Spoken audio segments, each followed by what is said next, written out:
So for the first time in many years, we're sponsoring an official trade delegation to Zimbabwe at the end of October. A number of different companies will be coming here to look at areas in energy and infrastructure, for example. So I think that's a first very positive step forward. As I said very clearly, there are no economic trade sanctions against Zimbabwe. Quite the reverse. We want to build on the very good Zim Asset economic blueprint that's just been developed. We are encouraging our investors to come here. What the investors want to see is confidence that when they make an investment here, that their assets will be secure, that the environment is predictable, so they know the returns they'll be able to make. So that's the dialogue we want with government, about a predictable rule of law. The EU and all its member states, all together, we have to further enhance our partnership in the interest of this country. And that we have to give each other a chance by building measures of mutual trust so that we can help this country forward on a sustainable and equitable growth path. So we have been doing a lot of things. The EU and its member states, as you know, we have been the biggest providers by far of development aid to this country. By far.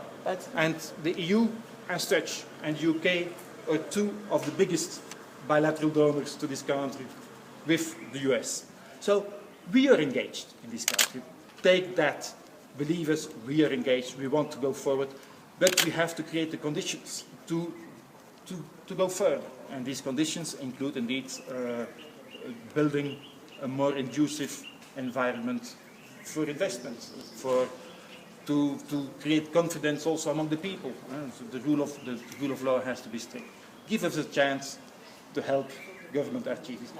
We have very good relations with Zimbabwe at the head of state level, at the government level, and official levels. And indeed, we belong to many organizations together: SADC, COMESA, AU, and then, of course, the United Nations. And at all these levels, we cooperate with Zimbabwe. There are so many consultations that are taking place, and there is support, strong support for Zimbabwe, its initiatives by His Majesty the King, the government of Swaziland. So there's absolutely no question of solidarity and support between the two countries. There are various areas, but we'll be looking at sharing skills in the areas of agriculture, as both countries are very strong in agriculture, but that is not the limitation.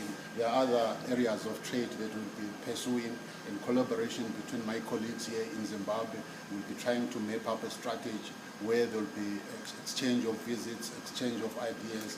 My instructions are that I should accelerate the relations that are existing between Swaziland and Zimbabwe. The first thing I look forward is to attract investors, go to Southern Sudan, the business people, also training in all fields of our manpower, because we have just emerged from the war 3 years back, from the colonial yoke.